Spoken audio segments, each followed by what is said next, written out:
জনগণ যে কথাগুলি সস্তা কথায় প্রভাবিত হয়ে অ্যাটাক করবে, সেটার মধ্যে একটা আছে অমুকে কোরআন অবমাননা করেছে, বাস আর কোনো কথা নেই।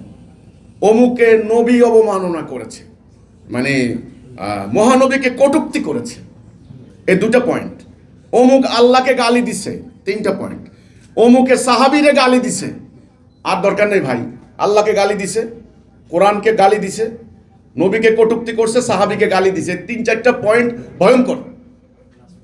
এই তিন চারটা পয়েন্ট যদি কারো উপরে ট্যাগ লাগিয়ে দিতে পারেন তো তার বাড়িঘর শেষ, তার বাড়িঘর শেষ।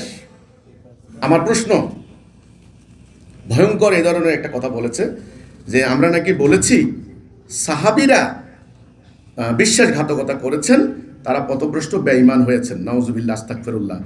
প্রকৃত ইসলামের রূপরেখা 7, 8, 9। আমি এই বইটা এখানে আনলাম। আমি বিজ্ঞ সাংবাদিক, আপনারা কিন্তু সাংবাদিক। 9-6 বোঝানো আপনাদের পক্ষে, আপনাদেরকে সম্ভব না। আপনাদের বিশ্লেষণী ক্ষমতা আছে, আপনাদের উদ্ভাবনী শক্তি আছে, আপনাদের পর্যবেক্ষণ ক্ষমতা অসাধারণ। আপনারা সংবাদ বিশ্লেষণ করেন, আপনারা সংবাদ প্রচার করেন, কোন শব্দের কি মানে, কি অভিপ্রায়, কিভাবে শব্দ টুইস্ট হয়, আপনারা সবাই থেকে ভালো জানেন। আপনাদের কাছে ব্যাখ্যার প্রয়োজন নেই। আমি শুধু চ্যালেঞ্জ দেব, এই বইতে 7, 8, 9 পৃষ্ঠায় আস্তাগফিরুল্লাহ, নাউজুবিল্লাহ, সাহাবীদের অপমান করে যদি কোনো একটা শব্দ থাকে, আপনাদের সামনে এখন আপনারা যে শাস্তি দিবেন সে শাস্তি মেনে নেব। এই বইটা আমি বলেছি উত্তরার ঘরে ঘরে দিয়ে দেওয়া হোক।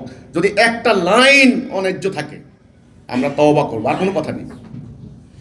আকীদা পৃষ্ঠা, এই বইটা মাত্র 10 টাকা বইটা বিক্রি করি। আমাদের মেয়েরা ছেলেরা বই বিক্রি করতে গেলে তোমরা মারো। আমি বলেছি তোমরা কেন বইয়ের লাইন হ্যান্ডবিল বানাও, এ বই দিয়ে দাও, জনগণ পড়ুক। বই বিক্রি করতে গেলে সেখানে মারো। এবার তোমরা মহফিল করে আয়োজন করে মিথ্যা কথা বলো, এটা তো হতে পারে না। আমি এই বইটা লিখেছি ধর্ম ব্যবসার ফাঁদে। এই বইটার পৃষ্ঠা সংখ্যা হচ্ছে 318টা পৃষ্ঠা। 318 পৃষ্ঠার এই বই, শত শত দলিল রেফারেন্স আমি দিয়েছি যে ধর্মের নামে বিনিময় নেওয়া নিষেধ। তারা কি করলো দেখেন, এই বইটার 118 পৃষ্ঠায় আমি নাকি বলেছি সব কামানোর জন্য ইসলাম আসে নাই।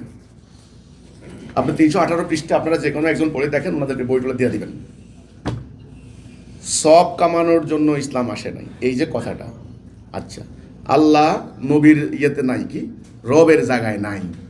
শুনেন, সকল নবীরা ব্যর্থ ছিলেন, এই যে কথাগুলা, এগুলি নেই।